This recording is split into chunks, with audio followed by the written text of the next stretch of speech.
Eu cresci em um lugar como esse. Meu pai e eu cavalgávamos até esses incríveis lagos nas montanhas. Nós cavalgávamos de volta para áreas selvagens remotas, com incríveis riachos, prados e vida selvagem. Eu amo isso aqui. Olhe para este canyon. Isso me lembra do Grand Canyon.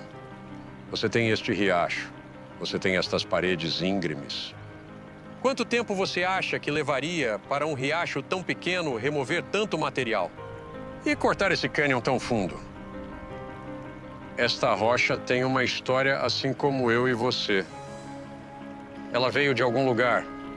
Muitas dessas rochas foram datadas como tendo de 350 mil anos, até há 2 milhões de anos. Isso é bem velho. Mas pode te surpreender saber que todas as formações geológicas que vemos aqui, os cânions, as camadas, até mesmo as plantas, são mais jovens do que eu. Quando eu nasci, não havia nada aqui além de uma vasta floresta, centenas de metros abaixo de onde estamos agora. Na verdade, antes de 1980, a maioria das pessoas nunca ouviu falar do Monte St. Helens.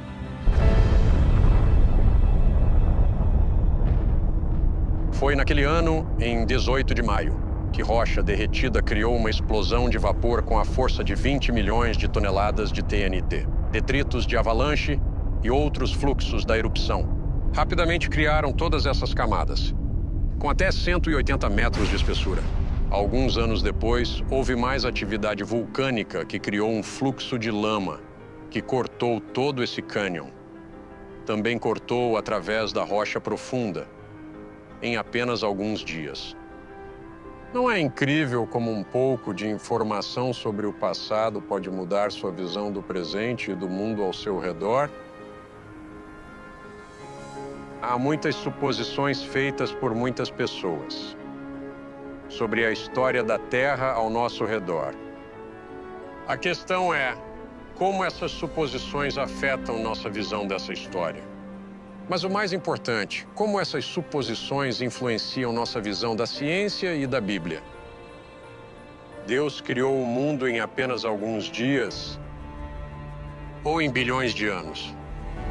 A humanidade descende dos macacos? Ou Deus nos criou instantaneamente à sua imagem? Houve um dilúvio global que destruiu a Terra? Ou isso é um mito? Em outras palavras, Gênesis é a história real?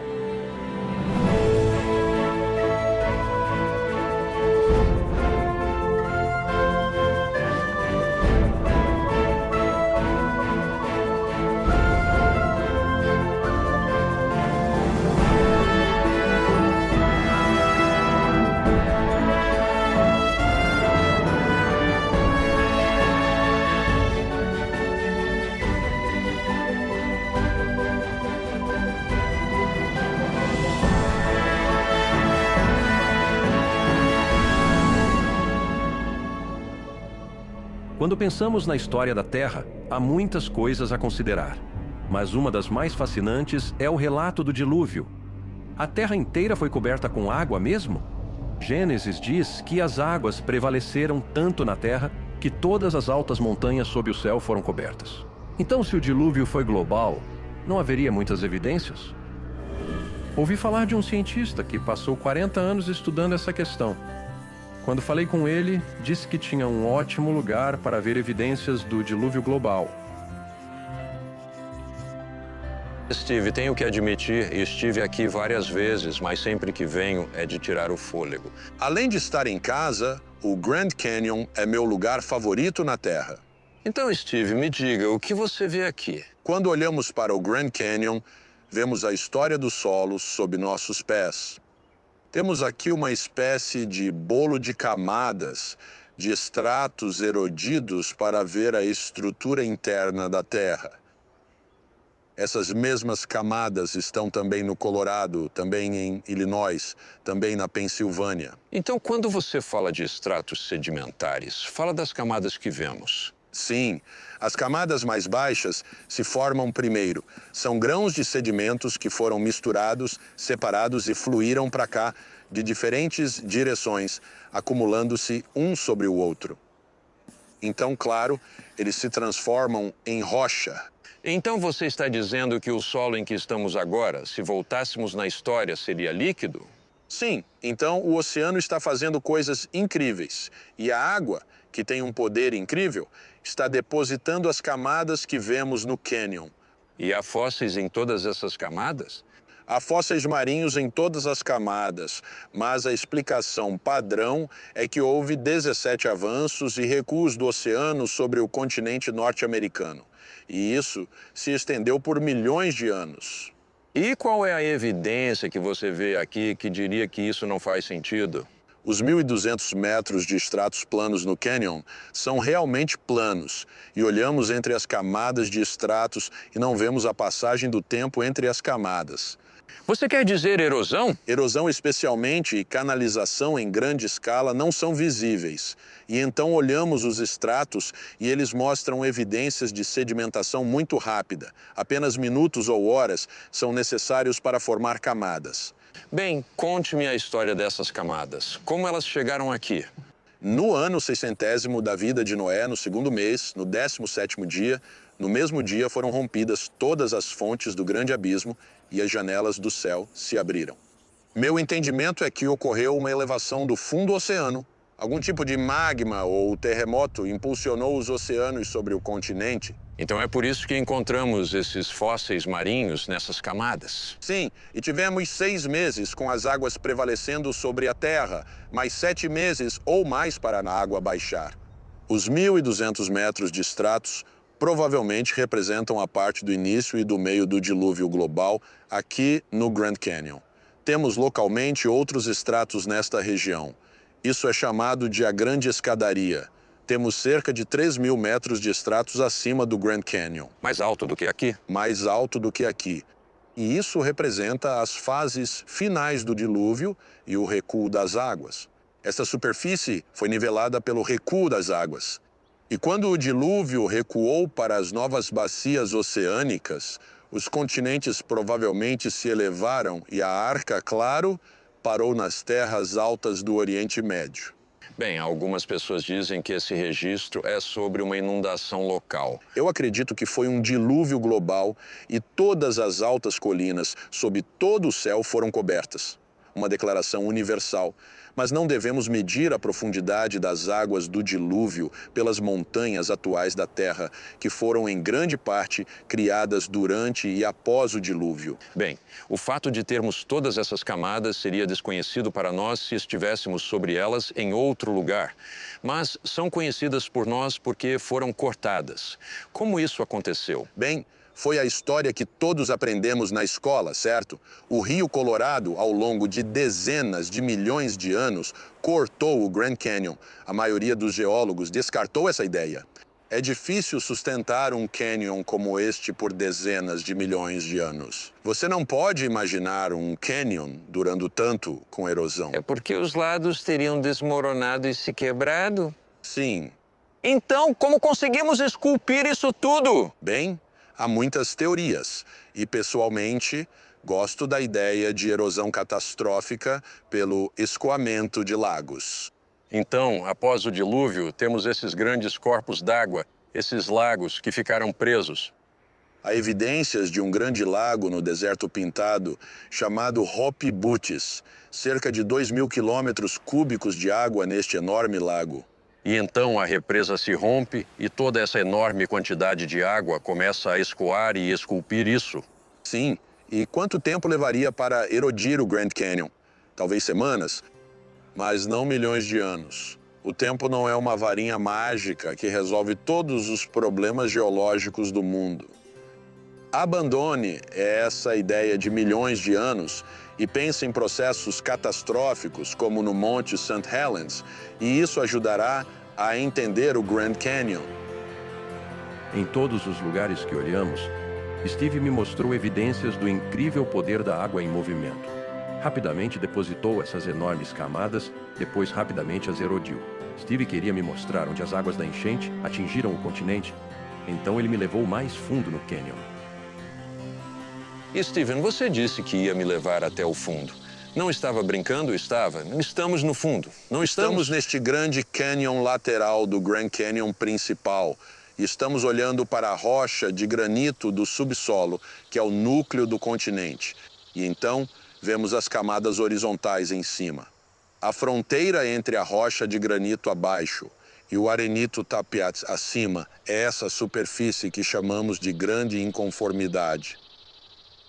Por que parece ser uma linha tão marcante? É claro. Acho que é uma fronteira erosional de escala colossal. Estamos olhando para algo que mostra a magnitude do fluxo da enchente sobre uma superfície. E é só aqui? A grande inconformidade é em todo o continente. Eu a vi, acredito, no Oriente Médio. Está na Europa, está na África. E aqui está sob o continente norte-americano. Então temos essa camada. Quão espessa é essa camada? O que sobe daqui? Bem, temos a mega sequência Salk aqui. 300 metros de arenito, xisto e calcário que se estende por todo o continente. Existem 4 outros pacotes de mega sequências de estratos acima dele. Eles também são contínuos, como este. O que vemos aqui é bastante representativo do resto do mundo. Isso nos faz realmente questionar a noção de que tudo isso aconteceu por causa de uma pequena enchente local. Falamos de algo enorme. A água, em um movimento poderoso, estava nivelando e pulverizando rochas, depositando grandes camadas e nos fazendo pensar sobre uma inundação global. A história convencional é diferente. Diz que há muito tempo entre cada uma dessas camadas. Alguns disseram que a fronteira da grande inconformidade aqui representa meio bilhão de anos. Você quer dizer entre o granito que vemos e a primeira camada ali? Sim, eles dizem que talvez há meio bilhão de anos ali. Ok, e é isso que a explicação deles sobre a história da Terra os levaria a considerar. No entanto, quando você vem aqui e olha, é quase um plano sem características. Não é exatamente um plano, mas uma superfície suavemente ondulada. E isso seria o produto de bilhões de anos? Ou seria o produto do poder da água nivelando uma superfície? O tempo não é uma boa explicação para isso aqui. Então queremos explicar o que vemos. Em todos os lugares que olhamos, vemos o poder da água. E é água em escala colossal. Essa é a história aqui no Grand Canyon. Não é pouca água e muito tempo, mas sim muita água e pouco tempo. O tempo é a questão central ao falar da história da Terra. Quanto tempo levou para formar o que vemos ao redor? Parecia claro que uma inundação global teria transformado a Terra rapidamente. Mas sei que muitos pensam que o mundo se formou lentamente ao longo de bilhões de anos. Qual era a verdadeira diferença entre essas duas visões do tempo? Eu precisava falar com alguém que pudesse me contar mais sobre ciência, história e tempo. Como minha formação é em ciência da computação, nos encontramos em um lugar onde eu havia vivido parte dessa história. Enquanto olhávamos a exposição, lembrei como os computadores ficaram menores e mais poderosos desde que eu comecei a usá-los. Paul disse que nossas suposições sobre computadores eram realmente uma série de mudanças de paradigma.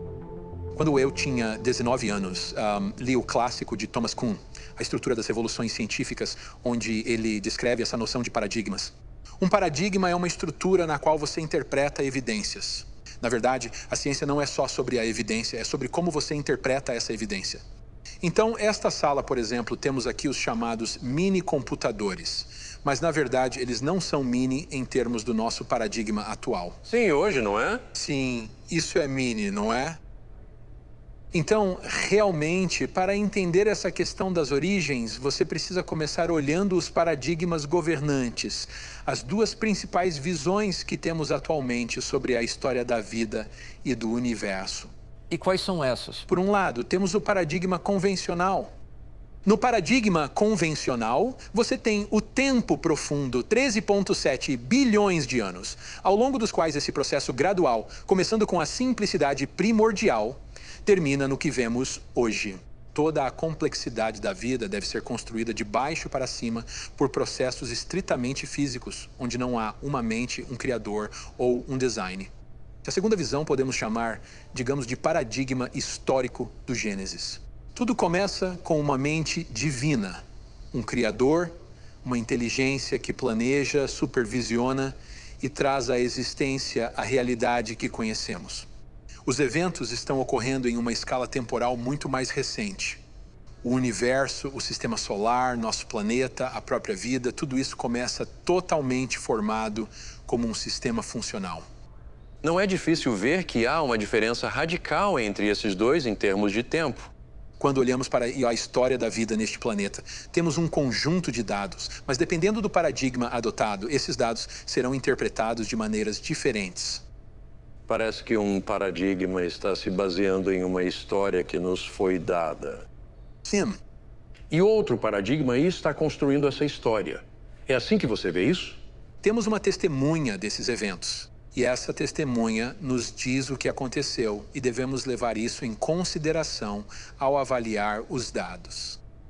Bem, Paul, a razão pela qual isso se torna sério é que não estamos falando de uma história de apenas ferver água a uma certa temperatura. Certo. Estamos falando de uma história que trata da origem do universo. Trata da origem da vida, da origem da humanidade, da origem do pecado e, porque há mal no mundo, a origem das formações geológicas que temos ao nosso redor. A origem da linguagem. Quero dizer, esta é uma história que não é menor. Sim. Isso lida com elementos importantes da humanidade e onde estamos. Sim. Você está falando sobre a origem de tudo. E acho que se ampliarmos isso e dissermos qual é a diferença entre esses paradigmas, não é uma questão de ciência versus religião, porque ambos são científicos no sentido de olhar para um corpo comum de dados. No nível mais profundo, a diferença é entre duas visões concorrentes da história. Qual é a verdadeira história do nosso cosmos? Essa parece ser a questão real. Qual é a nossa história verdadeira? O que realmente aconteceu? O conflito não é entre duas visões da ciência, mas entre duas visões concorrentes da história. Como Gênesis foi escrito em hebraico, eu quis falar com um especialista o que havia no texto original.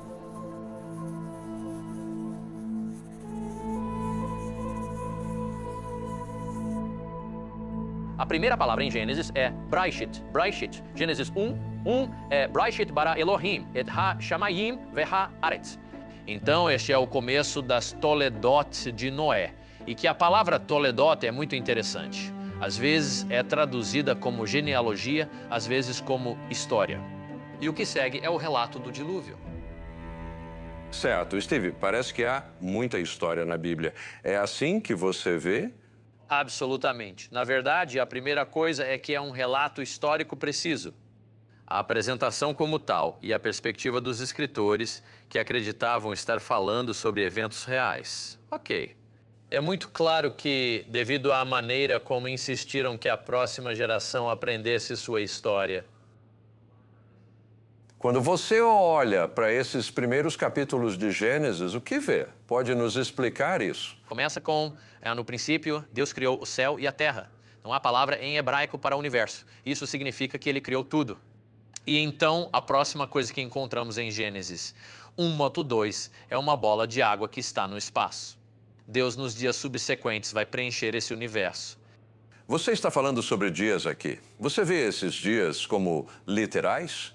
É isso que o texto diz? Ou sabe o que outros pensam? Que isso é apenas uma visão poética diferente? Primeiro de tudo, não é poesia. Os maiores hebraístas do mundo afirmam que isso é uma narrativa. E eles dizem que uma das características únicas dos relatos de Gênesis sobre a criação e o dilúvio é que são narrativas. Porque no Antigo Oriente Próximo, relatos assim são feitos em poesia épica, que é muito diferente, e aqui temos narrativa para indicar que isso é histórico. Isso significa que você deve entender as palavras da maneira normal, como essas palavras hebraicas são entendidas. A palavra Yom significa dia. A base de seu uso é o que queremos dizer por um dia. É um dia de 24 horas. A única maneira de querer que signifique um período mais longo é impor um conceito estranho ao texto e dizer, bem, acho que são eras e, portanto, Yom tem que significar eras. O que você deve fazer é começar com o texto. Se começarmos com o texto, Yom significa dia. Então, quando chegamos à passagem que fala sobre a criação de Adão e Eva, Sam, você vê isso como um evento histórico, claro, que se opõe diretamente ao paradigma convencional, de que o homem evoluiu de um longo processo. o texto bíblico não é compatível com o padrão, o paradigma convencional. A Bíblia ensina que o Senhor Deus formou o homem, soprou nele o fôlego da vida, criou-o à sua imagem. E então, claro, a mulher é criada. Temos o casamento, temos a queda. Então, na genealogia de Noé, temos todo o relato do dilúvio. E o dilúvio é global. Bem, não sei quantas vezes, acho que 35 vezes ou mais, a palavra kol, que significa tudo, ocorre na narrativa do dilúvio. Se isso é um julgamento sobre a humanidade, então tem que ser global. Continuamos através desses primeiros 11 capítulos de Gênesis. Chegamos ao capítulo 10, que é chamado de A Tabela das Nações, que são os filhos de Noé. Menciona nesse capítulo que as pessoas estão em suas diferentes nações e línguas. Então Moisés volta em Gênesis 11, de 1 a 9, e explica como as línguas se desenvolvem. E assim chegamos à história de Terá. E a Toledote de Terá não será sobre Terá, mas sim sobre seu famoso filho, o patriarca Abraão. Parece tão evidente que não há desconexão entre tudo isso e tudo o que vemos no início. É apenas uma longa e contínua narrativa histórica, não é mesmo? De fato, as genealogias formam a estrutura não apenas para Gênesis, mas as narrativas estão embutidas nas genealogias. As genealogias são retomadas, é chamado de Toledot, no livro de Ruth, para estabelecer que Davi é descendente de Judá, conforme a profecia de Jacó. E então passamos ao Novo Testamento. Como é estabelecida a linhagem de Jesus? Com duas genealogias, uma voltando pela linha de Maria até o primeiro homem, Adão. Steve, à luz de tudo isso que vimos, quão importante é a narrativa histórica que encontramos em Gênesis, incluindo todas as gerações descritas ali? Quão importante é isso para o cristianismo? Mostra que o cristianismo tem uma base histórica. É o que as escrituras dizem e elas representam dados históricos reais. Então, o cristianismo não é um salto no escuro, mas sim compreender que ele possui uma base histórica extremamente forte e bem fundamentada e que nosso Salvador é também o nosso Criador. Essas genealogias são de suma importância. Se Jesus é descendente de Adão, e Adão foi criado no 6º dia da criação, então a Terra não pode ser tão antiga. Então, de onde vêm os milhões de anos? Conheci um geólogo em um local onde ele disse que poderíamos entender isso de forma mais clara.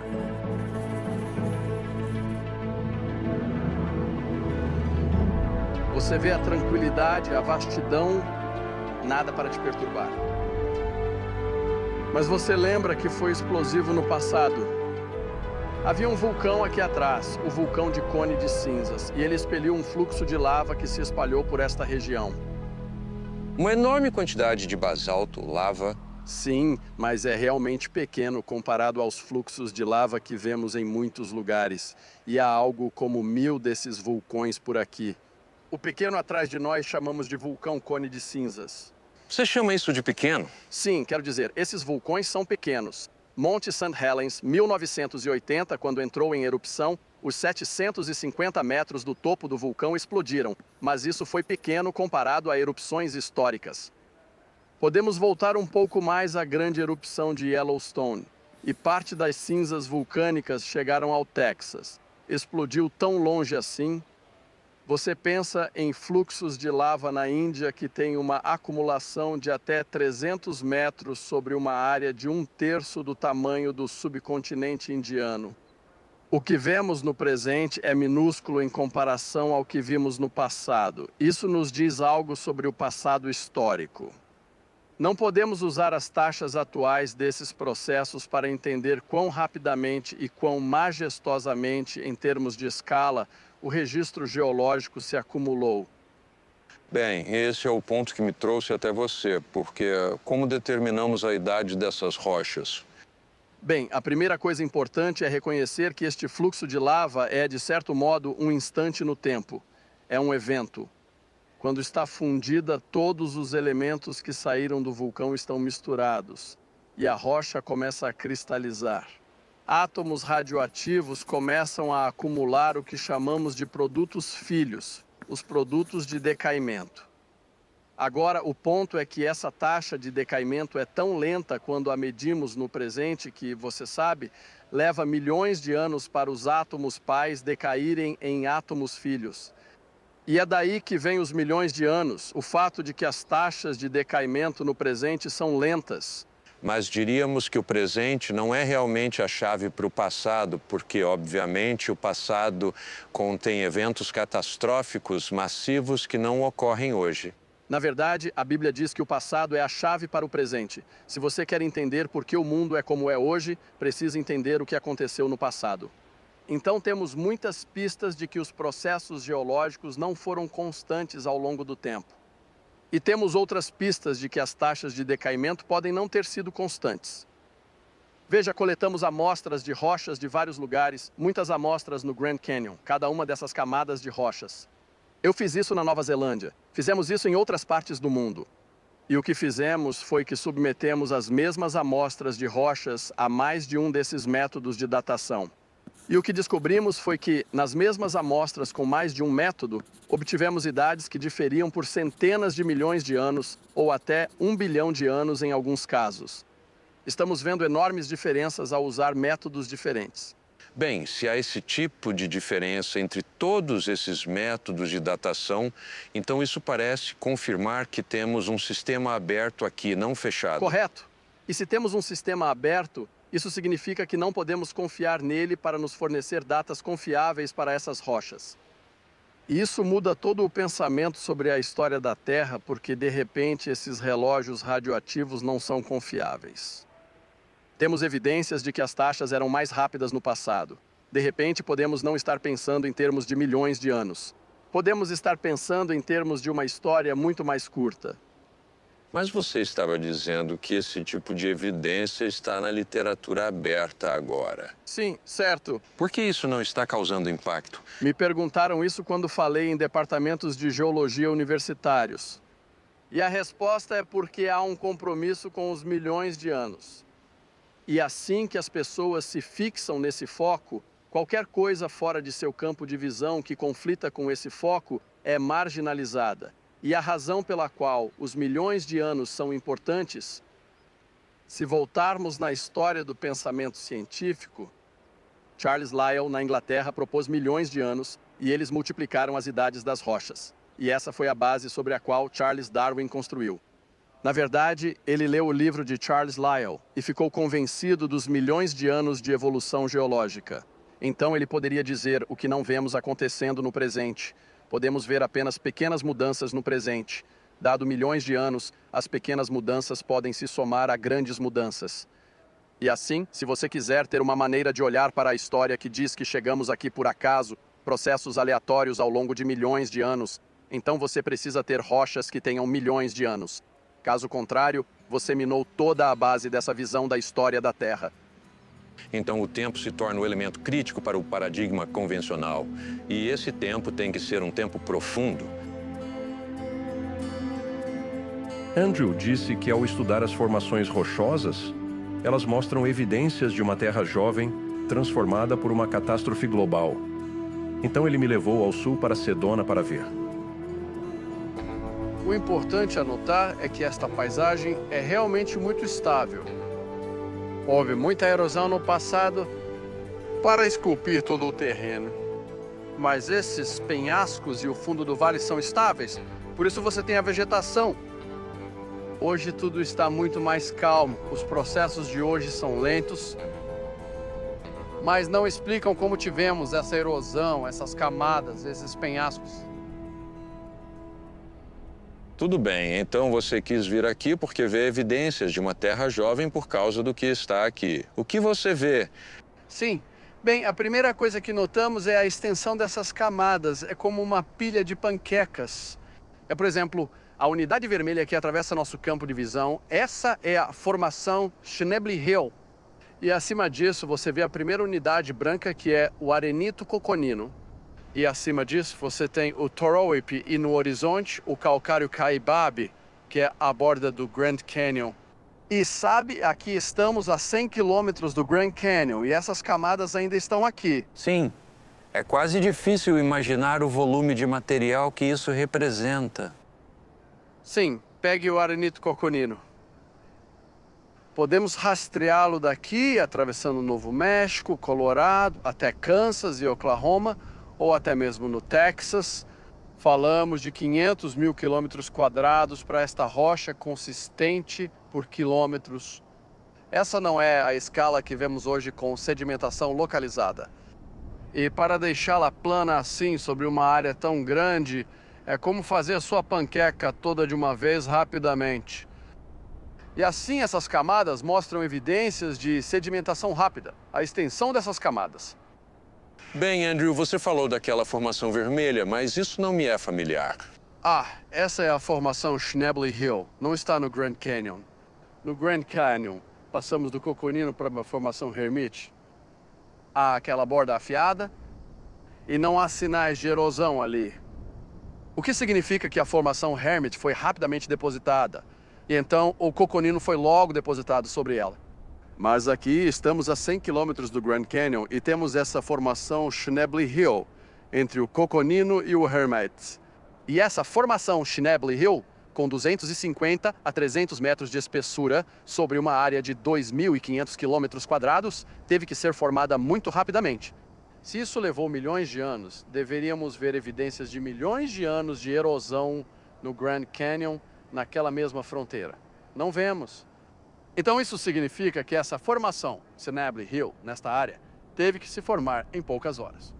Então isso indica que não há apenas falta de erosão, mas também não há tempo entre essas fronteiras. Toda a sequência de camadas foi rapidamente depositada. Então, temos essa grande extensão de camadas. Temos a falta de erosão entre as camadas. Que outras evidências você vê? Bem, se olharmos de perto, por exemplo, o arenito coconino, vemos a estratificação, a bandas inclinadas. Chamamos isso de camadas cruzadas. O que indicam é que havia ondas de areia subaquáticas que se moviam. A comparação é com um deserto. É importante reconhecer que há diferença no ângulo. Em uma duna do deserto, geralmente é de 30 a 34 graus dessas camadas inclinadas. Debaixo d'água, geralmente é 25 graus ou menos. Dr. John Whitmore percorreu as colinas aqui com seus alunos, centenas e centenas de medições dessas camadas cruzadas, e todas estão na faixa de 15 a 25 graus. Então foi deposição subaquática, e essas camadas estão se acumulando em horas, semanas e dentro de meses. Você tem essa pilha de camadas sobre áreas tão vastas. Então não é uma questão de acreditar naquelas camadas. De jeito nenhum. É a diferença de tempo, não é? Correto. Não é uma questão de ciência versus a Bíblia.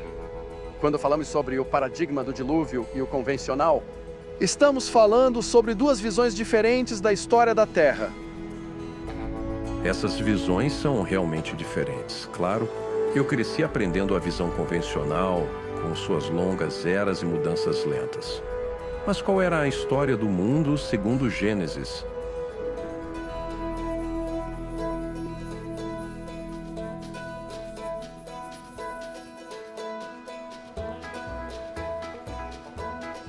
Kurt Wise me levou de um lugar fascinante para outro, mostrando evidências de florestas fósseis, explicando a formação rápida de carvão e falando sobre o design complexo dos sistemas biológicos. Em cada lugar que íamos, ele me mostrava algo novo sobre a Terra e sua história. Terminamos na entrada de uma velha mina de carvão abandonada.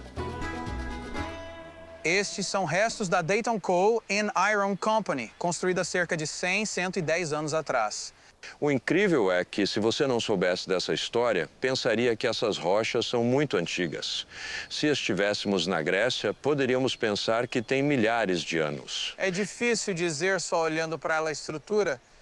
Bem, Kurt, preciso que você faça algo por mim. porque sei que o paradigma convencional olha para a história da Terra como uma linha reta. Muitos processos uniformes e assim por diante. Mas a história do Gênesis nos diz que não é tão uniforme. Esse é um bom ponto. Em 2 Pedro capítulo 3, fala sobre pessoas nos últimos dias dizendo onde está a promessa de sua vinda, pois todas as coisas continuam como eram desde o início da criação. Esse conceito de que o que você vê agora, o que está acontecendo no riacho abaixo, o que está acontecendo em cada lugar na Terra, é como sempre foi. Sempre foi assim em toda a história da Terra. A passagem continua dizendo que por isso eles são ignorantes por escolha. Eles não são apenas ignorantes dessas verdades, eles estão rejeitando essas verdades de propósito e mencionam a criação e o dilúvio. Esses são eventos, segundo a Bíblia, que não são como o presente atual. Certo? E o interessante é que é isso que vemos aqui. Esse penhasco não está realmente num lugar. Esse penhasco pertence a cerca de 300 metros acima. Ele deslizou para sua localização atual. É uma rocha bem grande. É enorme, é gigante. Agora, que tipo de processo no presente desliza blocos tão grandes assim? Isso continua por cerca de 1 quilômetro. Mas dentro dessas rochas há ainda mais evidências de um evento anterior que é ainda maior, ainda mais diferente do presente. E dentro dessas rochas também há fósseis de um período muito diferente do presente. Então, de acordo com as escrituras e com a minha experiência, você não pode usar o presente para julgar o passado. Mas se você voltar ao início, verá que a Bíblia descreve o que eu chamaria de épocas da história da Terra. Períodos importantes. São apenas coisas diferentes acontecendo em cada uma dessas épocas. Mas se você vivesse em outra época, nunca entenderia a anterior porque é muito diferente. A primeira é a própria criação. Em 6 dias, Deus criou todo o universo. Ele criou os planetas e as estrelas e estendeu o universo com seu braço estendido. Isso não está acontecendo hoje. Ele não está criando planetas. Na verdade, no final dessa passagem, ele diz que terminou sua obra de criação. Então entramos no que eu chamo de época edênica, o período em que Adão e Eva estão no Jardim do Éden, e é muito diferente do presente. Temos a impressão dessa passagem que Adão e Eva, se não tivessem pecado, viveriam para sempre. É difícil conceber humanos vivendo para sempre. Então é um mundo diferente, muito diferente. Quanto tempo dura, não sabemos. Mas termina de repente com Adão e Eva comendo da árvore do conhecimento do bem e do mal. E Deus amaldiçoando a criação. Ele mudou as regras do universo. Agora o sol não vai mais queimar para sempre. Não vamos mais viver para sempre. Então é difícil para nós imaginar como seria porque só vemos as leis. E não teríamos chegado a essa conclusão sem a palavra de Deus.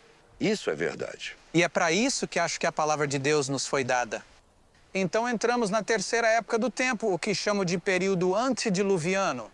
Antes do dilúvio e após a queda do homem.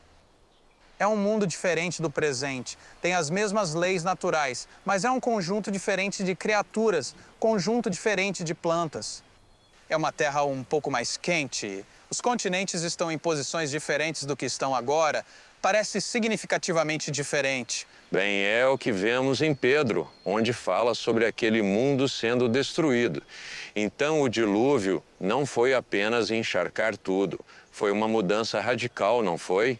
Se estivermos certos sobre o que entendemos até agora, temos continentes se movendo, colidindo, criando montanhas. Montanhas estão subindo a muitos milhares de metros. A água está lavando continentes inteiros. Estamos arrancando milhares e milhares de metros de sedimentos dos antigos continentes e depois depositando metros de sedimentos sobre eles novamente. Estamos vendo terremotos de poder impressionante. Então, essa mudança do que você chama de época antediluviana para pós-diluviana. Basicamente, a Terra precisa se recuperar de um dilúvio global.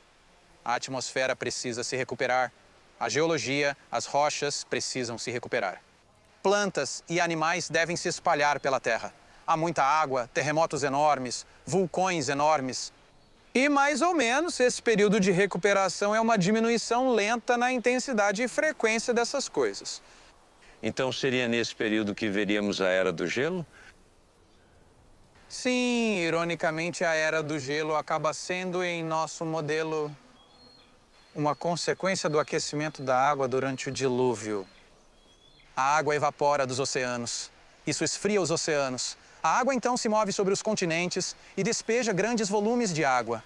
Agora, em certos lugares, a chuva vai cair como neve, mas caindo tão rapidamente e sem pausa que não pode derreter e se acumula em espessas camadas de gelo até ficarem com quilômetros de espessura. E então, quando os oceanos esfriaram o suficiente para que o sistema de chuva parasse, essas geleiras colapsam sob seu próprio peso, derretem até a posição atual e continuam a derreter. Você sabe, essa coisa de aquecimento global está se recuperando. A Terra ainda se recupera do dilúvio. Então essa foi realmente uma era bastante tumultuada. Mas então você tem uma última época. Então, a época moderna você pode estudar processos atuais e entender as coisas de forma bastante clara, até dentro de alguns séculos após o dilúvio. E isso levaria alguém a pensar que esses processos, se você os levar até o início... Precisamente. Você pega os processos atuais e os estende para o passado, e é isso que diz a segunda carta de Pedro. Esse é o erro que as pessoas cometem. É razoável. Pegue o presente e estenda ao passado. Não é irracional. Então você precisa ir à Bíblia para achar as informações necessárias para reconstruí-lo. E olhando de outra forma, se você começar pela Bíblia, só terá o início da história. Certo. Deus nos deu a capacidade de ler as rochas e completar o resto da história. E precisamos, para entender o dilúvio, começamos com a Bíblia. Mas depois vamos às rochas. Fale com as rochas e elas dirão o que aconteceu no passado. Kurt fez um bom ponto. A Bíblia registra eventos históricos, mas não explica como eles ocorreram. É isso que esses cientistas faziam. Eles tentavam interpretar as evidências à luz da história bíblica. Mas Kurt disse que havia evidências nas rochas. Quais eram as evidências?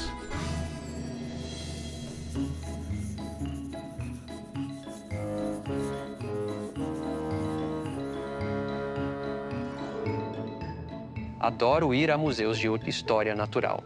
Para mim, como paleontólogo, é como ir a um zoológico. São todos os animais que viviam antes do dilúvio.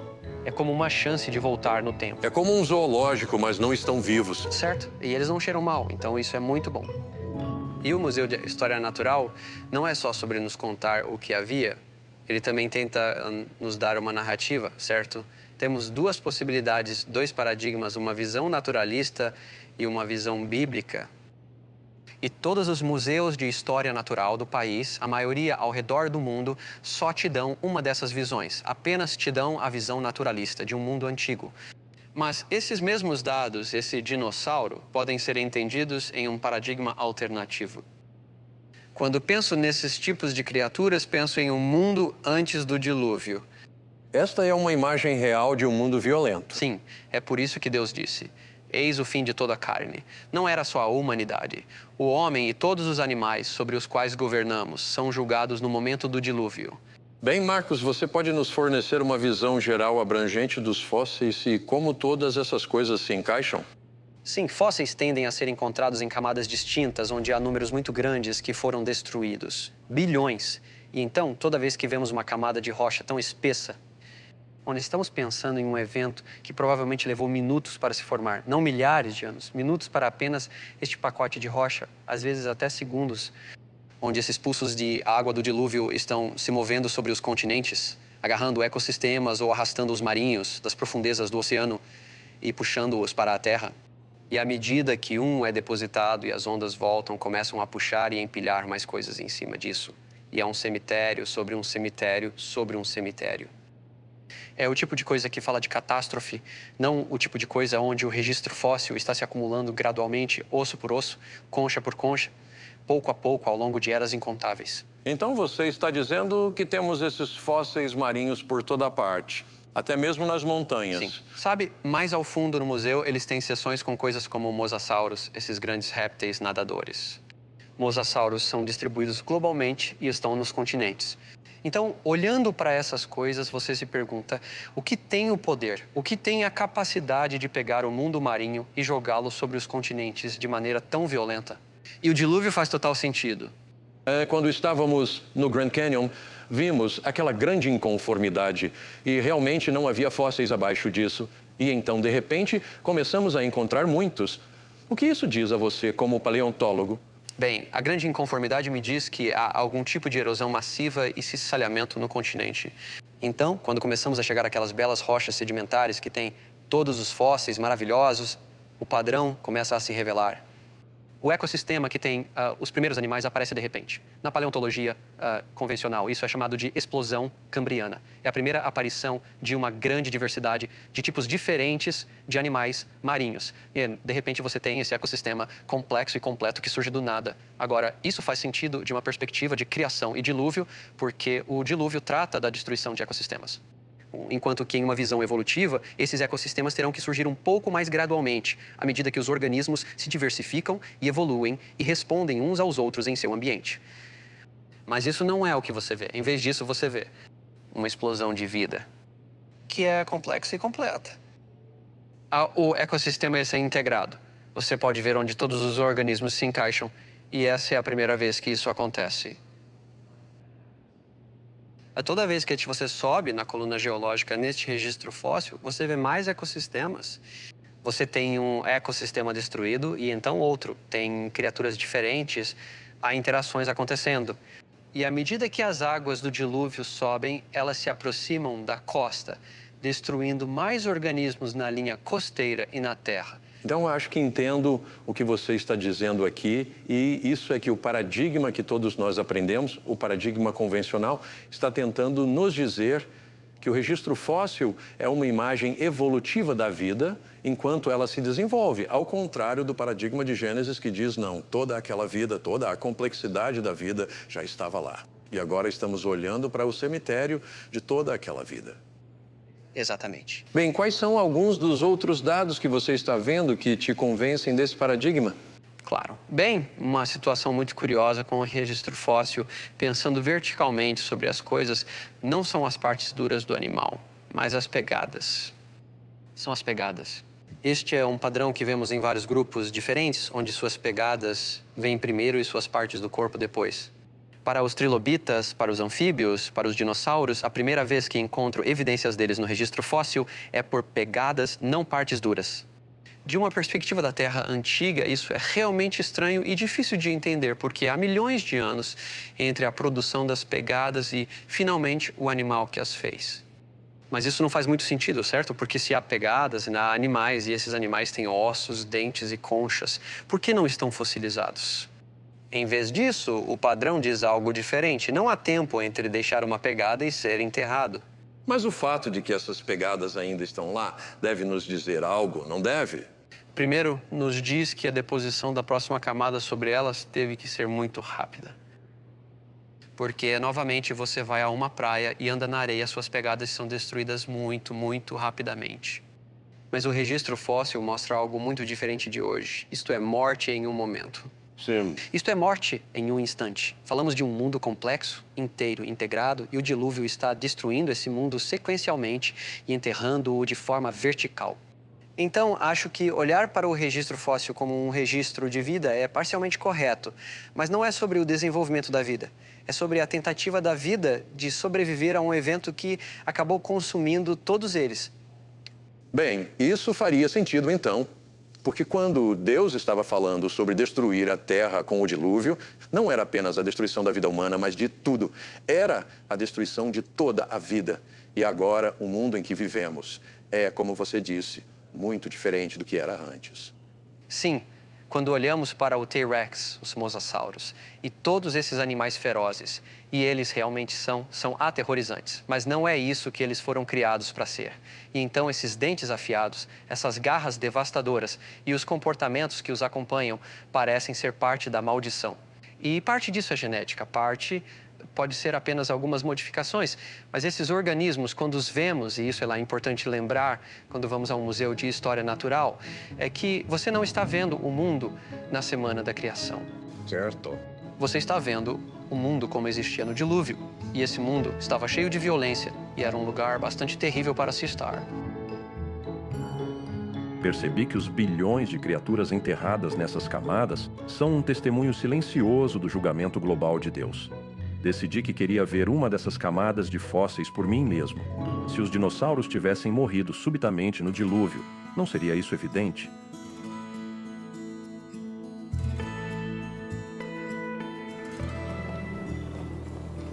O que estamos lidando aqui é a formação Lance. Este é um depósito sedimentar do Cretáceo Superior. O que temos aqui é uma cama de ossos. É uma acumulação de ossos com cerca de 1 metro de espessura, um pouco menos de 1 metro. Neste metro encontramos ossos como uma camada graduada com ossos pequenos no topo e maiores na parte inferior. E você pode ver aqui, parece que Kirlene está trabalhando em outra vértebra aqui. Esta é uma vértebra cervical de um dinossauro bico de pato. É onde passa a medula espinhal, bem ali. Quando olho para esses ossos na pedreira, muitas vezes penso neles como estando dentro do animal vivo. Sim. Imagine como é ver esses ossos pela primeira vez na vida. Então isso está cheio de ossos. Não precisamos procurar onde estão os ossos, só precisamos sentar e começar a cavar. O que é diferente sobre os locais que você está escavando aqui em oposição ao que diríamos ser uma escavação geral de dinossauros? Bem, há dinossauros encontrados em todo o mundo, mas este local em particular é único, pois é provavelmente uma das maiores coleções de ossos do mundo. E há restos de eu diria, entre 5 e 10 mil animais, cada um medindo entre 6 a 12 metros de comprimento neste depósito. Estes são grandes animais e há muitos deles. Vamos dar um passo atrás por um segundo, certo? Então tínhamos um dinossauro bico de pato vagando pela terra e de repente morre. Viraria um fóssil. A fossilização requer circunstâncias muito especiais. Normalmente sabemos, por exemplo, se um coiote morre no deserto, seu corpo logo some. No entanto, esses ossos estão todos perfeitamente preservados. Nunca foram expostos ao clima, estão todos lá. Hoje seria difícil imaginar como fazer isso. Até certo ponto, diríamos que encontrar um fóssil é raro, mesmo que tenhamos muitos fósseis, em termos de coisas que morrem, é raro se tornarem fossilizados. É raro, requer circunstâncias especiais, não menos importante é o enterro rápido. Esses animais tiveram que morrer e então suas carcaças tiveram tempo para apodrecer. Então estamos falando de dias, semanas ou meses, durante os quais ossos e tecidos foram comidos ou apodreceram. E então os ossos restantes foram depositados instantaneamente neste ambiente porque estão em um leito graduado com ossos grandes embaixo e pequenos em cima. Você pode ver isso aqui. Os ossos grandes estão todos embaixo. E quando começam a cavar aqui, encontram ossos menores. Então, essa condição requer um processo de classificação que só pode ocorrer durante um depósito catastrófico. Então, quando olhamos para os fósseis de dinossauros, em vez de pensar em dinossauros antigos, médios e recentes, você está olhando do ponto de vista de que todos esses dinossauros existiam. Todos estavam vivos. E então houve uma grande catástrofe que os levou ao fim. Os dinossauros já são dinossauros quando aparecem. Parecem exatamente como pensamos que um dinossauro se parecia. E isso é um enigma para quem acredita na evolução dos dinossauros. Mas ouvimos muito sobre formas de transição. Qual é a verdadeira história? Os cientistas conseguiram apresentar algumas formas que acham que são de transição. E algumas delas são muito interessantes, algumas até desafiadoras. Mas eles são as exceções à regra. A regra é que não existem fósseis de transição. O que encontramos no registro fóssil, e ao contrário das esperanças de Darwin, essa é a regra, é que uma forma existe no registro fóssil. Basicamente, permanece inalterada e desaparece do registro fóssil sem ter mudado. Isso deve significar algo além da evolução, porque nunca vemos mudanças de uma forma para outra nas próprias rochas. Então, está vindo de algum outro lugar, é um paradigma que está sendo imposto aos dados, em vez dos dados fornecerem o paradigma. Então, Acho muito fácil ser criacionista com base no meu entendimento da complexidade das formas de vida. E quando olhamos para o registro fóssil, vemos que a complexidade está presente desde o início, e isso levanta a questão: de onde veio toda essa complexidade? É uma coisa ter fé. Eu tenho fé que Deus foi o Criador, mas isso é comprovado pelo que vejo ao meu redor. Dizer que tenho fé que a evolução produziu isso quando nem consigo ver como isso poderia ter acontecido, isso é fé cega. Isso é um salto no escuro. Isso é um salto no escuro. Parecia que em todo lugar que eu olhava, havia um corpo crescente de evidências que se encaixavam no registro histórico de Gênesis. Não era apenas uma coisa. Eram muitas coisas apontando na mesma direção. Quando eu estava com Art, ele me contou sobre descobertas recentes de material em ossos de dinossauros. Então, viajei para um laboratório no Arizona para falar com um cientista que faz um pouco dessa pesquisa ele mesmo.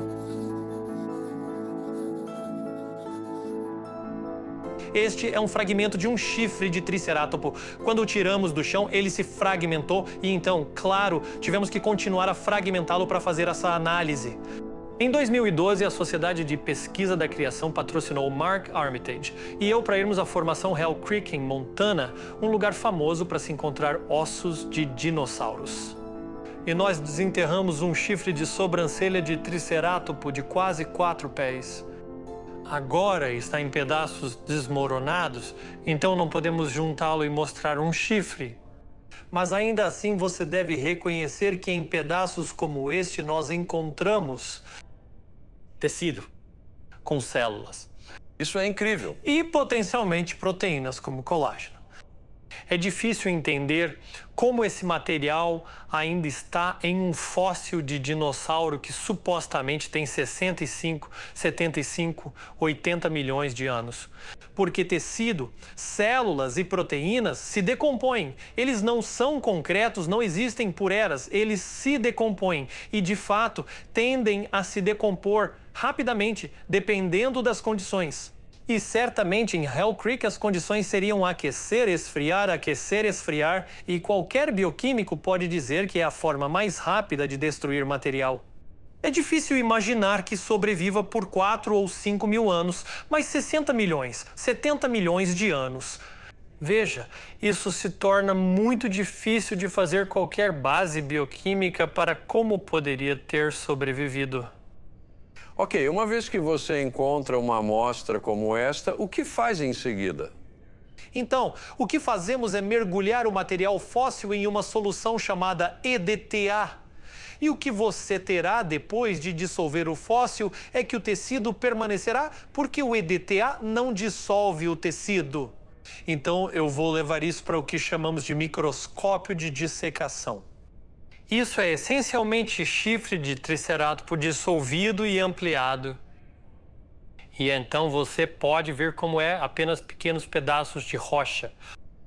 Bem, Kevin, o que você encontrou quando estava olhando a amostra e encontrou algum tecido? Ok, aqui está o que encontramos. Isso é realmente tecido de tricerátopo. É elástico, é maleável. Não é uma impressão das partes moles do dinossauro. Isso é realmente macio, é mole, é elástico, é tecido. Isso é de explodir a mente, né? Absolutamente. E se você olhar para eles com uma ampliação maior? O que vemos então, usando microscopia eletrônica de varredura, você vê o detalhe extremo das células. Veja naquela imagem e nesta imagem, e especialmente olhe para esta. Não esperaríamos ver detalhes tão enormes e elaborados. Essas estruturas são incrivelmente pequenas. Você sabe que esta é a nossa barra de 20 microns aqui. Veja como essas estruturas são pequenas, ainda intactas. Seria fácil quebrá-las.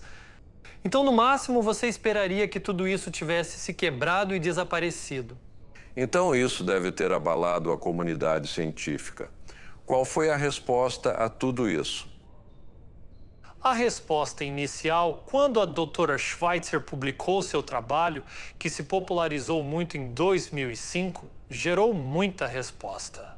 E então, inicialmente, algumas reações foram de rejeição. Houve a contaminação. Isso não é realmente dinossauro. É bactéria, porque bactérias podem parecer meio estranhas às vezes. Então você teve muitas propostas do que poderia ser. E para seu crédito, a doutora Schweitzer fez mais trabalho. Eles começaram a encontrar proteína. Você abre algumas dessas células. Você olha para a matriz, aqui essas células estão ligadas e há proteína. Ok, então uma vez que isso é entendido, então o que acontece? Isso está agitando as coisas, eu acho. Isso se torna parte da controvérsia porque você agora enfrenta como explicar a sobrevivência disso. A sobrevivência intacta disso. Não apenas por tanto tempo, mas em condições muito adversas. E então a controvérsia tem sido como explicar isso.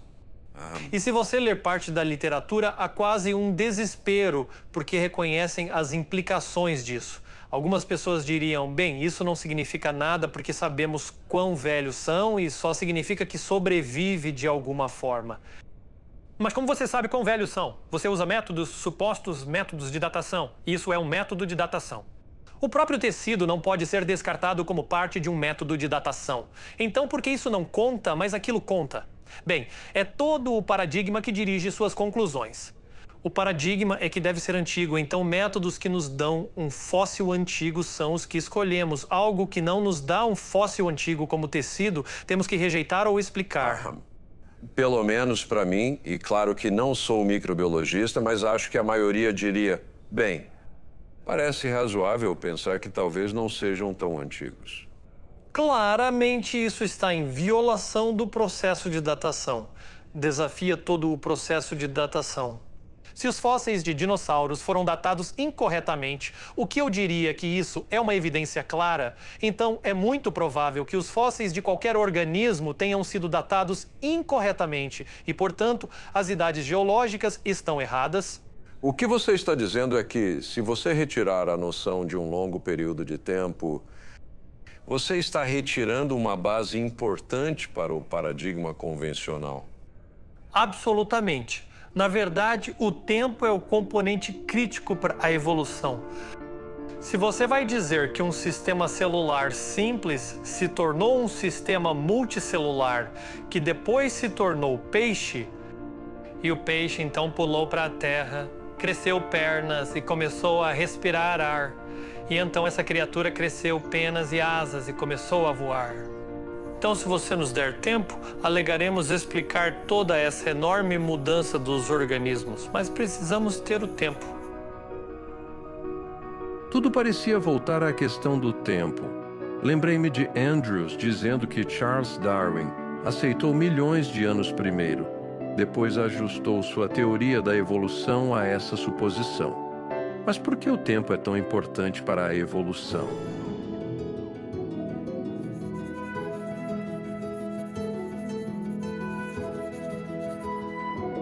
Rob Carter é biólogo marinho, então me levou para mergulhar e ver um mundo que a maioria não vê. A especialidade dele era corais, e ele sabia muito sobre as incríveis criaturas que habitam os recifes de St. Thomas. Cara, temos tubarões aqui. Quero dizer, veja como se movem. É quase como deslizar sem esforço. Eu queria nadar assim. Engenheiros querem fazer barcos assim. Submarinos que se movam como tubarões. Não conseguimos fazer isso. Então, da sua perspectiva como biólogo marinho, e sei que você estudou muito a área de genética. Sim. Quando falam de evolução, o que é? Como você define evolução? A palavra significa mudança no tempo, mas eu acredito em mudança no tempo. Mas não sou evolucionista. Como resolver isso? Realmente, evolução é uma crença. Que mudança suficiente no tempo, ao longo de tempo suficiente, pode levar à ancestralidade comum de todas as espécies na Terra. Com certeza. Então essa é a parte que eu rejeito. Claro, as espécies mudam. Veja esses tubarões. Temos várias espécies de tubarões. Quando Deus criou, Ele deu àqueles organismos a habilidade de mudar, se adaptar e responder de maneira dinâmica ao ambiente ao seu redor. Mas eles ainda são tubarões. E quando olhamos para os fósseis, eles ainda são tubarões. Você sabe, as pessoas ouviram a frase elo perdido. E geralmente pensam entre humanos e macacos. Não, há elos perdidos entre quase todos os grupos principais de animais e quase todos os outros grupos principais de animais e plantas, até mesmo bactérias, em todo o registro fóssil, o que indica fortemente que estas são realmente criações diferentes. Então não temos um tipo se tornando outro tipo? Não. A teoria evolutiva requer que pequenas mudanças aleatórias expliquem tudo o que vemos. Mas não pode. E por que não pode? Porque a vida é tão complexa que pequenas mudanças não conseguem. Assim como você não pode pegar um sistema operacional de computador e dizer: ah, sim, isso foi construído um dígito de cada vez ao longo do tempo. Não, foi preciso uma pessoa inteligente para sentar e montá-lo. Bem, posso garantir a você, como alguém que estava nesse mundo, que se alguém na área de computação dissesse: se apenas mudarmos algumas coisas neste sistema, ele vai melhorar. Quero dizer, ninguém concordaria. Não, não vamos fazer o tubarão evoluir para um pássaro. Que o número de mudanças e os tipos de mudanças não são algo que você pode fazer uma mudança de cada vez. Este é um ouriço do mar. Parece espinhoso. Sim, é pontudo. Cuidado. Eu vou me machucar se não, tocar. não. Ele é pontudo, mas... Estão se movendo. Sim, eles estão se movendo. E entre os espinhos há pés tubulares, principalmente na parte inferior. Veja o movimento. Então ele anda com espinhos, mas ele tem pés tubulares aqui e usa para se agarrar. Mas veja, olhando bem, há 1, 2, 3, 4, 5, 6, 7. Na verdade, há 10 partes radiais neste animal. Na verdade, a estrela do mar é prima. Sério? Não pode ser sério. Absolutamente. A estrela do mar aqui também é um equinodermo, mas observe que ele tem simetria de 5 partes em vez de 10. Esta estrela do mar tem. Na parte inferior, veja. Vemos os espinhos, vemos os pés tubulares. A boca dele está ali no centro. Sim, aí alguma semelhança aqui. Semelhança muito diferente. Muito diferente. Quer ver algo que parece muito diferente? Que é primo da estrela do mar e do ouriço do mar. Tudo bem, parece quase uma pedra. Sim, sim. Tenho que ter cuidado, ele está espirrando. Este é um pepino do mar. Ele tem espinhos. Ele tem pés tubulares. Você nunca saberia até estudar muito que isso é um equinodermo. Ele não está feliz fora da água, então vou colocá-lo de volta. Sim, todos são relacionados, embora pareçam muito diferentes. Relacionados em sua criação, não em um sentido evolutivo. Mas nosso Criador pegou este filo de vida, os equinodermos, e criou isso e isso e isso em um padrão semelhante. E é isso que vemos em todo o reino da vida, semelhanças e diferenças. Então, o que os torna diferentes? Bem, geneticamente, compartilham a maioria dos genes. Mas existem genes de desenvolvimento. Eles são chamados genes Hox, que formam esses padrões no animal enquanto ele cresce. Eles se desenvolvem de uma célula. Então, em um deles, eles criam uma simetria de 5 partes. Em outro, eles criam uma simetria de 10 partes. Em outro, fazem este animal longo e magro. Eles controlam o desenvolvimento do embrião de maneiras realmente incríveis. Então, o que você está dizendo, quando olhamos isso de uma perspectiva molecular ou genética, o que estamos descobrindo é realmente um design fascinante em tudo isso. Absolutamente. Mas o que ouvimos no paradigma convencional, a história convencional nos diz que são essas mudanças aleatórias que trouxeram tudo isso. Claro, nos anos 1800, quando não sabiam o que acontecia dentro da célula, não sabiam quão complexa era a genética, você poderia imaginar várias coisas. Mas agora que sabemos o que realmente acontece nos bastidores, a história fica muito mais complicada. Veja, eu gosto de dizer que o genoma é 4-dimensional. Bem, temos uma sequência unidimensional chamada DNA. E se você quiser desenhá-la, teria que escrever todas as letras do DNA, todos os 3 bilhões delas. E então você tem que desenhar linhas ou setas de uma parte para outra, porque essa parte desliga essa parte interfere com essa parte melhora essa enorme rede bidimensional de interação. É por isso que temos um genoma bidimensional. Quero dizer, deixe-me interrompê-lo por um segundo, porque é realmente incrível pensar nisso. Porque eu penso em termos de um programa de computador que é estático. Quero dizer, as instruções estão lá, mas você está falando de um programa que se reprograma, né? Está modificando suas próprias instruções. Espere até eu chegar à 4ª dimensão. Ok. Porque há uma 3ª dimensão primeiro. A informação nessa primeira dimensão, essa sequência linear, precisa ser organizada de tal forma que quando se dobra na 3ª dimensão, ainda funciona. Isso é incrível. Genes que são usados juntos estão próximos no espaço tridimensional. Você está dizendo que uma vez que isso se dobra, é como se tivéssemos um novo conjunto de instruções? Sim, um novo nível de informação. Inacreditável. Que quem programou o primeiro nível precisava entender o que iria acontecer e fazer funcionar no terceiro nível. Mas você disse que há outra dimensão. Ah, sim. A quarta dimensão é tempo. E como isso funciona? O genoma muda de forma com o tempo.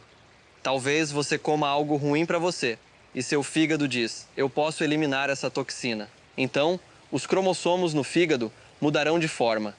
Expor esse novo gene de proteína, fazer cópias dele, fazer nova proteína que elimina a toxina e, quando não precisar mais, mudarão de forma e dobrarão de volta. Programação dinâmica. Todos os 3 níveis mudam no 4º nível, o tempo. Rob, isso está muito além de qualquer coisa que conhecemos, mesmo em nossos sistemas de software mais complexos, que é quase inimaginável pensar que alguém olharia para isso e diria que tudo aconteceu por acaso. Sim, e isso só traz glória a Deus. Traz. Você não pode construir algo assim, uma coisa de cada vez. Você precisa que funcione. Em toda essa complexidade interligada de 4 dimensões, não é algo que você possa fazer uma letra de cada vez com seleção natural. Tudo tem que estar lá? Sim. Da mesma forma, quando falamos sobre o ambiente no Recife de Coral. Se você não tiver todas essas peças interligadas, você não tem essa ecologia. O sistema vai desmoronar se você remover alguns fatores importantes que estão lá. Eles precisam estar juntos ou não acontece. Então, não só temos essa interdependência, esse mutualismo, por assim dizer, no nível genético, agora tornamos isso mais complexo ao dizer que há o mesmo mutualismo no nível superior também. Sim, na verdade, o mundo inteiro tem um mutualismo. É impossível pensar que tudo isso poderia ter acontecido apenas por uma série de processos lentos ao longo de bilhões de anos. É exatamente o que estou dizendo. É claro que o mundo em que vivemos é muito interdependente. Do menor sistema biológico ao maior ecossistema existente, existem relações mútuas complexas em todo lugar. Percebo que a criação em 6 dias faz mais sentido de uma perspectiva de engenharia. Você precisa de tudo funcionando junto para que tudo funcione corretamente. E é exatamente assim que Gênesis diz que Deus criou. Rob também disse que Deus criou os animais com a capacidade de mudar e se adaptar aos seus ambientes. É possível que essa habilidade de mudar foi confundida com evolução?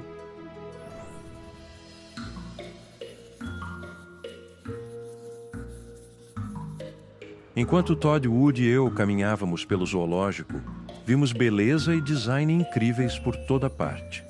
Notei a grande diversidade entre alguns animais, bem como a notável semelhança de outros. Como biólogo, o que você vê quando vê todas essas criaturas? Sim, quando olho para isso, olho especificamente para esses leões. Vejo gatos e todos os outros gatos aqui no zoológico. Todos eles têm essa essência felina que é muito evidente. É realmente aparente quando eles começam a brincar, certo? Você os vê brincando com uma bola ou algo assim e eles parecem um gato. Cientistas colocariam isso em uma família chamada Felidae. E eu entenderia os felídeos como representantes de um tipo criado. Então a continuidade, a semelhança ali é tão significativa que eu diria sim. Esses caras todos descendem de um único par de criaturas que estava na arca e que eventualmente gerou todos os diferentes tipos de gatos que temos hoje. Então, em vez de apenas um acidente aleatório, parece que todas essas diferentes espécies vêm de um design muito elaborado. Ah, e não é apenas um design como Deus, você sabe, criou o leão. Deus criou algo que poderia fazer um leão. Então é mais como uma ferramenta multiuso ou um canivete suíço, onde você tem peças que pode usar quando precisar, mas é tudo uma coisa só. Dê-me alguns outros exemplos de tipos criados. Sim, então você tem os ursos pardos e o urso polar. Todos são membros do tipo urso. Você tem patos, cisnes e gansos. A coisa sobre o tipo canino é realmente interessante. Então você pega apenas essa criatura parecida com um lobo e podemos criar em apenas alguns 100 anos muitas raças diferentes. Bem, Todd, isso é fascinante pensar sobre o que Deus estava fazendo quando ele trouxe 2 de cada tipo. O que você acha que estava acontecendo ali? Ah, sim. Ele não precisa trazer cada pequena variedade para a arca. Então, quando você faz os cálculos e não sabemos exatamente quantos tipos criados estavam na arca, mas talvez alguns milhares e são pequenos. A maioria dos animais é pequena, então você tem espaço de sobra e toda essa diversidade que temos hoje está embutida nesses 2 de cada tipo. Todd, estamos olhando para zebras, todas únicas, e ainda assim essas criaturas têm tanta complexidade e diversidade. Como a história padrão, o paradigma convencional explica isso? Bem, eles usariam a teoria da evolução, certo? Então, milhões de anos, variações aleatórias, todas as coisas que estão vivas agora, aquele cacto, aquela zebra, a grama aqui, tudo está ligado. Todos nós voltamos a um ancestral comum de bilhões de anos atrás. E através do processo de mutação, variação genética e seleção natural, é daí que vem o que temos hoje. Então, seleção natural, o que é isso? Tem o potencial criativo necessário para tudo isso? Seleção natural é basicamente sobre eliminar coisas que não são adequadas para o ambiente. Se você é um tentilhão nas Galápagos e tem um bico muito pequeno e o único alimento disponível são sementes grandes e duras, você vai morrer.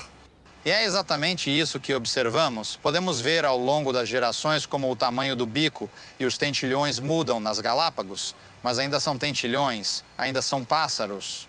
A ideia de que a seleção natural gera toda a diversidade que vemos não foi demonstrada. O que encontramos com mais frequência na seleção natural é que ela faz muitos ajustes finos. Bem, aqui temos esses óriches, belas criaturas com cores muito pálidas. O alcance selvagem do óryx está no extremo sul do deserto do Saara. E então você pode ver, sim, a coloração deles faz sentido. Se você tiver um muito escuro, será fácil para os predadores encontrarem. E assim, acabam sendo essas cores claras e bonitas. E esse é um exemplo de onde a seleção pegaria uma variação e a transformaria em uma adaptação. E isso nos leva de volta à ideia de que um design realmente requintado no início... Eu acho que sim. Absolutamente. Proporcionou a essas criaturas a capacidade de sobreviver e mudar para seu benefício. Absolutamente. Então, a capacidade de mudar sua cor assim, para se ajustar a um ambiente, precisa estar no sistema antes de começar. Agora, não me entenda mal, a seleção natural e a variação aleatória podem fazer coisas incríveis. É bastante impressionante, mas não vemos um tipo mudando para outro. Tudo aí o que vemos são variações dentro de um tipo criado. Então, há uma árvore felídea, que tem todos os gatos. Há a árvore canídea, que tem todos os cães. Há a árvore ursídea, que tem todos os ursos. Há a árvore equídea, com todos os cavalos. Cada tipo criado individual, então, tem sua própria árvore, resultando em algo como um pomar ou uma floresta. Como cientista, parece que você está dizendo que o paradigma de Gênesis responde melhor a esses dados. Em última análise, acho que sim, porque abrange tanto a semelhança quanto a diferença.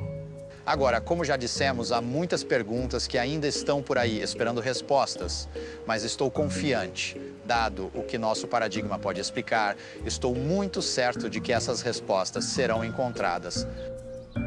Depois que saímos das zebras, fomos para os gorilas.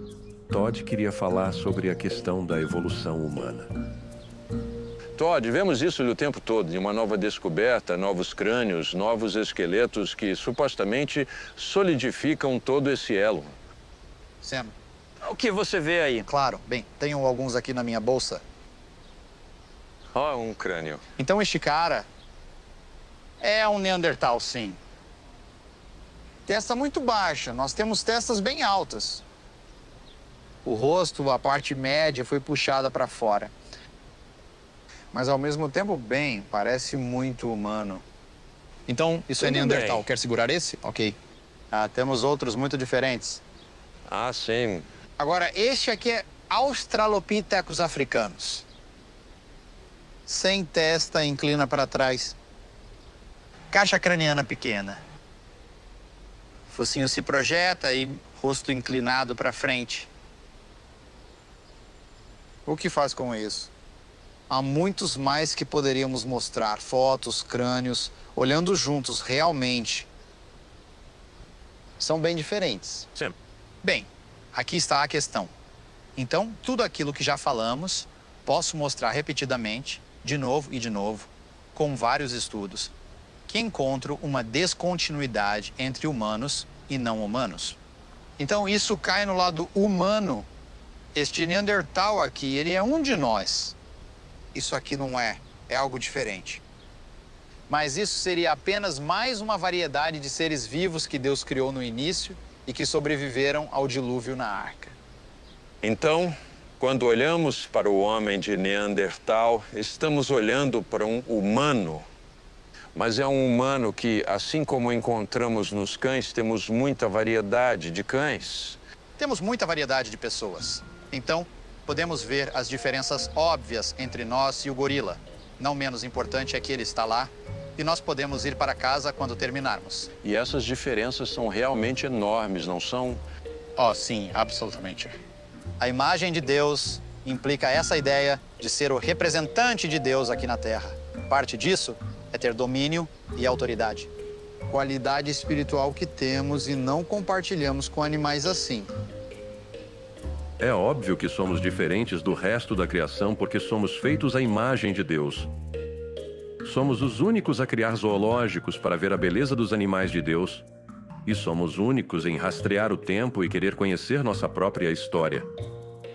Mas de onde vem nosso conceito de tempo, afinal?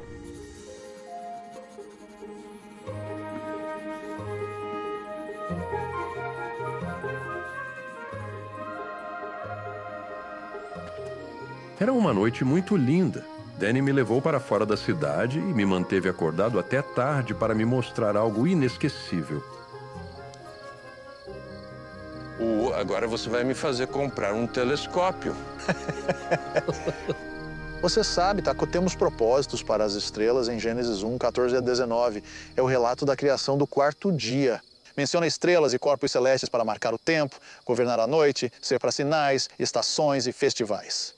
As pessoas têm usado as estrelas para marcar a passagem do tempo. Os padrões se repetem todas as noites. Eles se repetem todos os anos. Eles voltam na sua estação. Há muita regularidade aqui. E quanto ao design do Sol e da Lua? Bem, há algumas coisas que posso falar. Em raras ocasiões, a Lua passa entre nós e o Sol.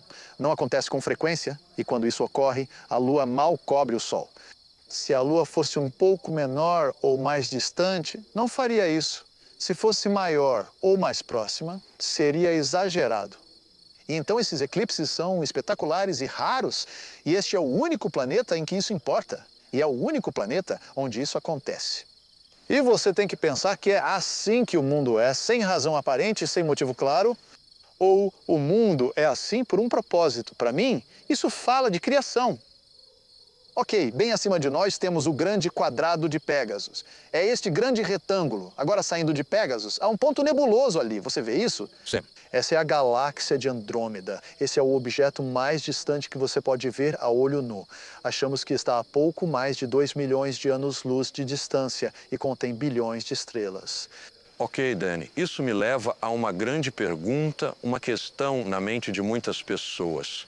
Se temos estrelas que estão tão longe, milhões de anos-luz de distância, e se a Terra é jovem, como acreditamos, então como a luz das estrelas pode estar aqui? Sim, chamamos isso de problema do tempo de viagem da luz, e vou tentar explicar de outra maneira. Acreditamos que a criação tem apenas milhares de anos, digamos 6.000 anos, 7.000 anos, algo assim. E acabei de apontar algo que acreditamos estar a 2 milhões de anos-luz de nós. Acho que essas distâncias estão corretas. E nós, criacionistas, precisamos responder a essa pergunta e oferecemos várias soluções diferentes para isso. Vou discutir com você minha solução sobre isso. Várias coisas me chamam a atenção no relato da criação. Uma, há muitos processos acontecendo, rápidos, mas ainda assim processos. Se você olhar o relato do dia 3, ele fala sobre plantas surgindo do solo. Diz que a Terra produz essas plantas, e a Terra produziu. Acho que se você estivesse lá, pareceria um filme em time-lapse, crescimento que normalmente levaria décadas, ocorrendo em minutos ou horas. Crescimento normal, mas muito rápido. Acredito que você pode interpretar um dia da criação em termos de outro dia. Então olho para o relato do dia 4. E então, acho que Deus também fez rapidamente as estrelas e outros corpos astronômicos.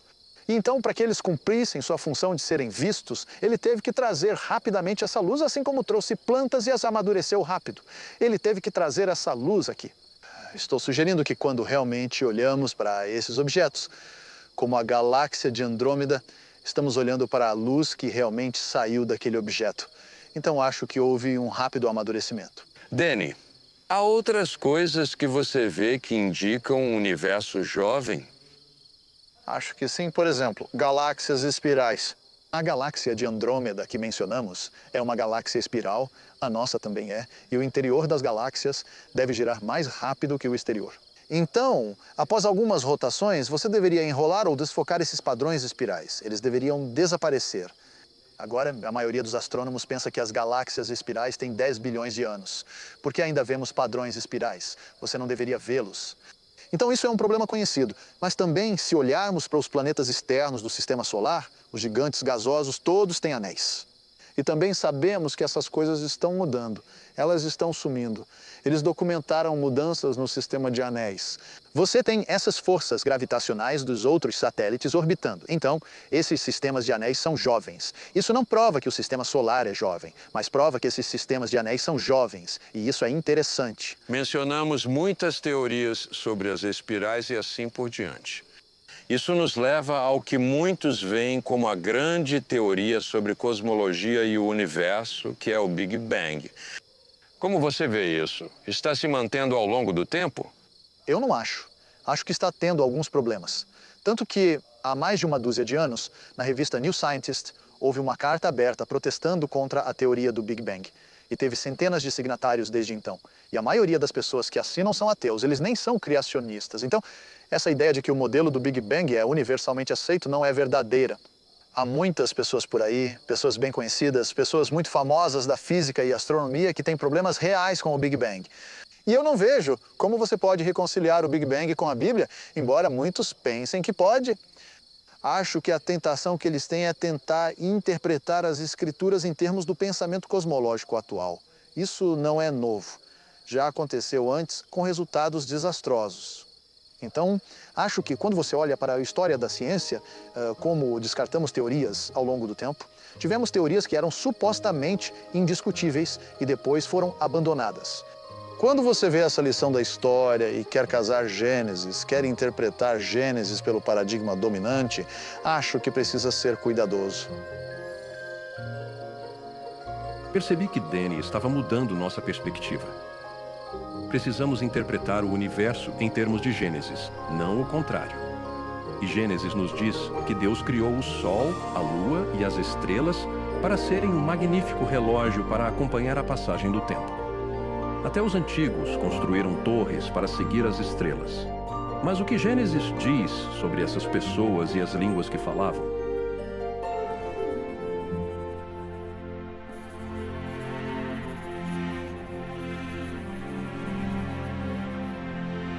Doug me levou a um dos melhores museus arqueológicos do mundo para me mostrar alguns dos artefatos únicos que se relacionam com Gênesis.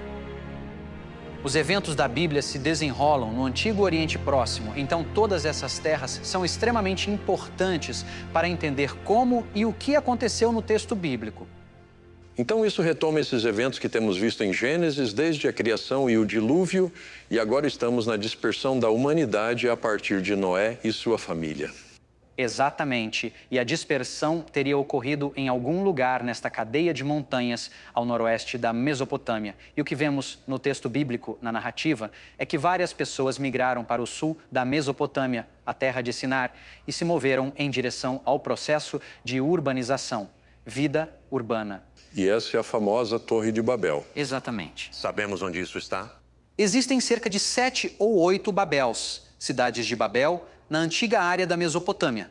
E então, uma de cada vez, estudei todas essas áreas e encontrei apenas uma que atende a todos os critérios do famoso local da Torre de Babel. E esse é o local de Eridu, que fica no sudeste da Mesopotâmia. Temos sinais da expansão para o norte, para o sul, para o leste, para o oeste, até o Egito distante. E quando você diz evidências, São os artefatos que encontramos nessas escavações arqueológicas? Exatamente. Há uma enorme quantidade e tipos muito específicos de cultura material que atestam essa expansão de pessoas que estou ligando à dispersão pós-Babel. Aqui estão as tigelas de borda chanfrada, aquele tijolo Rimkin lá em cima e 2 jarros com bico. Essas formas de cerâmica e cultura material são encontradas em todo o Oriente Próximo. A Bíblia descreve um evento que não é só a confusão de línguas, mas a dispersão de pessoas longe daquela cidade. E porque vemos a linguagem, ou a expressão escrita da linguagem, surgir do nada, e então línguas diferentes sendo representadas pela escrita cuneiforme ou hieroglífica ou outros meios. Então você não tem um plano universal seguido por todas as línguas. Você vê diversidade nas formas de gramática de língua para língua, mesmo nas línguas antigas. Parece, então, que o evento registrado em Gênesis sobre a Torre de Babel é um evento muito crucial para a arqueologia. É sim.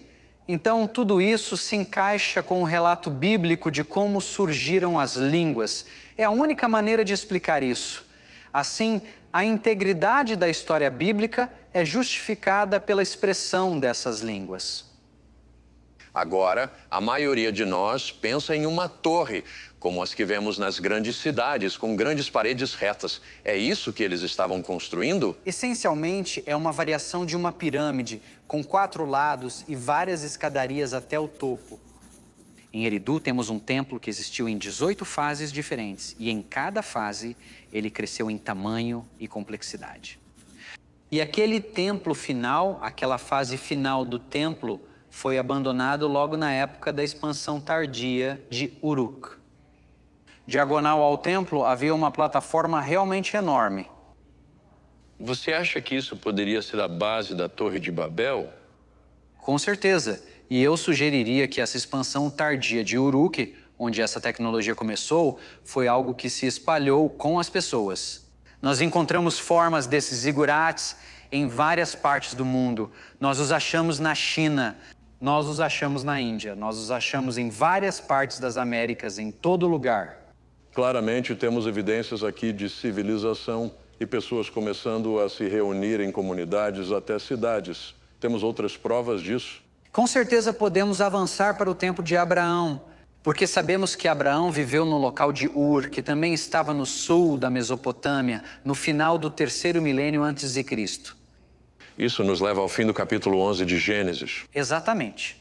Na verdade, você vê algumas cerâmicas, algumas tábuas cuneiformes, todas datando do período da 3ª dinastia de Ur. É incrível. Enquanto estamos aqui pensando sobre isso, pensando em Abraão e que isso representa a cultura e a civilização em que ele viveu. É uma grande ligação com aquele registro em Gênesis para nós. É fascinante e dá uma sensação de envolver os eventos que ocorrem no texto bíblico. Quando olho para a história, percebo que cada uma dessas culturas foi impactada pelos eventos registrados em Gênesis. Mas qual é a importância de Gênesis para nós hoje?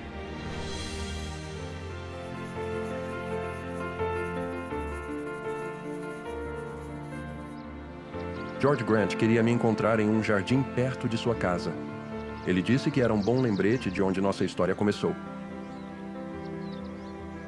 Há algo significativo no texto de Gênesis, onde Adão e Eva são colocados em um jardim. Isso é mais que uma história. É muito mais que uma história. Uma das coisas que você vê no capítulo 1 de Gênesis é a estrutura do tempo e espaço. O universo é criado para um dia de 24 horas. E então tudo, desde os ciclos de sono até os ciclos de trabalho, vem desse relato histórico.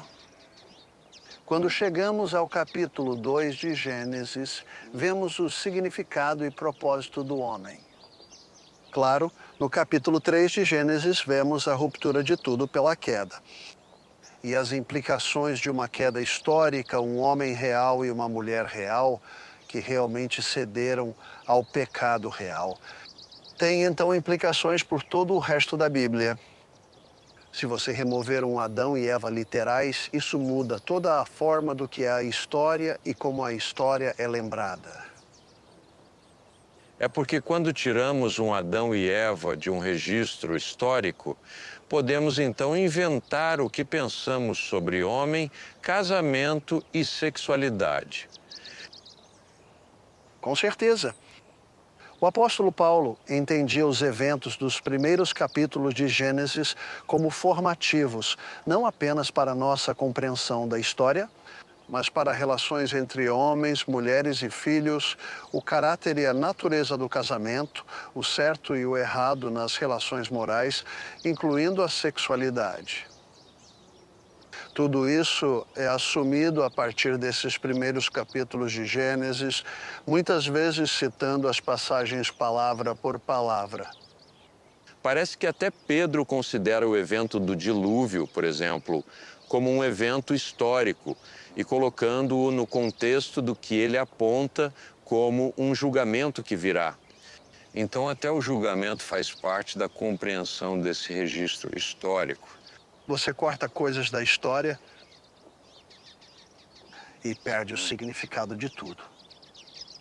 Acho que a maioria dos cristãos, quando falamos, por exemplo, da vida de Cristo, esses são entendidos como relatos históricos.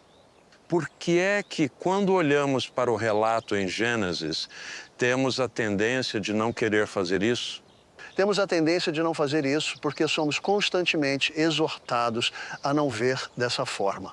Pela cultura ao nosso redor? A cultura ao nosso redor, dos teólogos modernos que tentam ajustar as verdades das Escrituras com as chamadas descobertas da ciência, que se você conhece a história da ciência, sabe que é um caminho não muito confiável.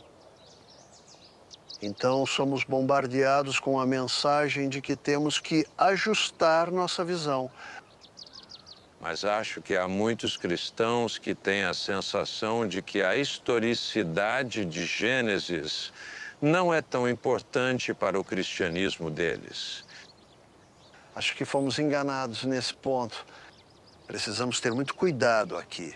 Quando você coloca esses capítulos em uma categoria diferente e não histórica, o que faz com o resto da Bíblia?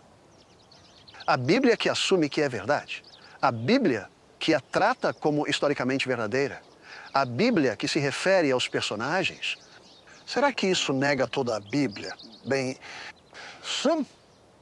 E essa era a estratégia dos críticos superiores nos séculos XVIII e XIX.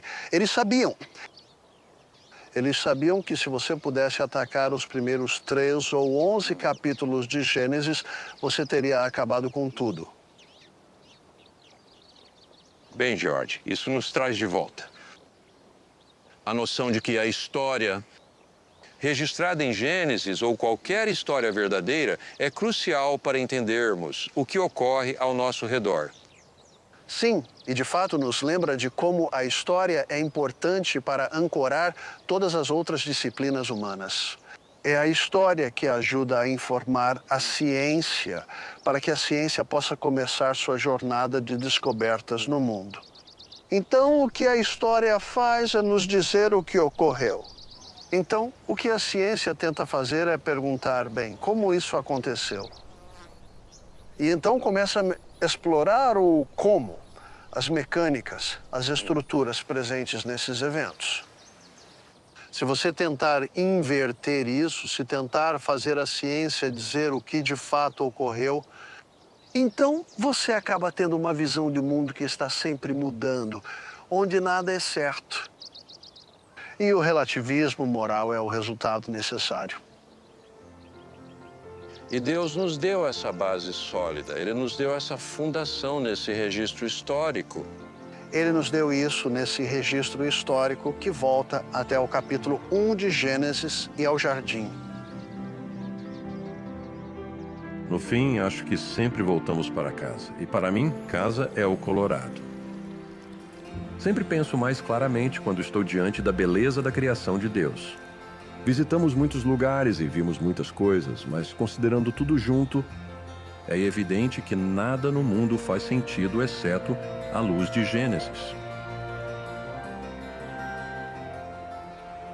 Adoro estar nas montanhas, especialmente em montanhas assim. Elas nos ajudam a ter perspectiva. Nos ajudam a perceber que somos pequenos e finitos e frágeis, elas nos humilham. E precisamos ser humildes, porque tendemos a basear nossas ideias em nosso pequeno conjunto de experiências.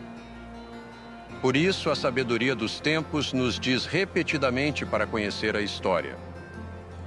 Tudo o que fizemos até agora analisou as evidências que nos mostram que a palavra de Deus, a história registrada para nós em Gênesis, é verdadeira. Deus criou o mundo em 6 dias. Houve um Adão real, uma Eva real, houve uma queda real. Houve um dilúvio real que destruiu o mundo e produziu tudo isso. É glorioso, mas representa o julgamento de Deus. Tudo apoia o que Deus nos disse. Gênesis é história. História verdadeira.